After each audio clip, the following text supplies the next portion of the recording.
Министерството за економија и во 2023 продолжува со субвенционирање на сметката за електрична енергија за домакинства со ниски приходи. Јавниот повик за оваа мерка беше објавен на 27 јануари на веб страната на Министерството за економија и ќе трае до крајот на февруари, односно почетокот на март.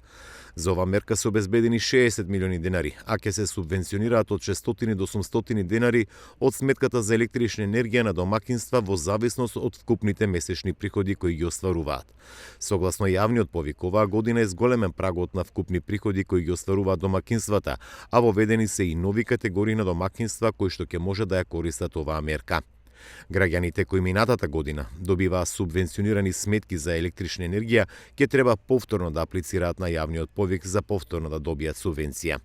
Согласно програмата, за самец со приходи до 19.000 денари месечно, за домакинство со 2 члена со приходи до 25.000 денари, за домакинства до 3 члена до 30.000 денари месечно приходи, намалувањето на сметката ќе биде за 600 денари, додека за домакинство со 4 члена кои што имаат приходи од 36.000 денари и за домакинства со 5 членови и повеќе члена кои што имаат приходи до 43.000 денари, намалувањето на сметката ќе биде 800 денари.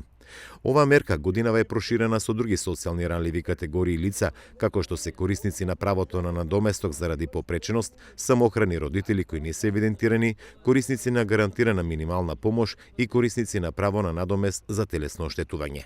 Исто така новина е што доколку овие домакинства направат заштеда на електрична енергија до 10% споредено со истиот период минатата година, тогаш ќе имаат дополнителни 200 до 300 денари намалување на сметката за електрична енергија во зависност од категоријата.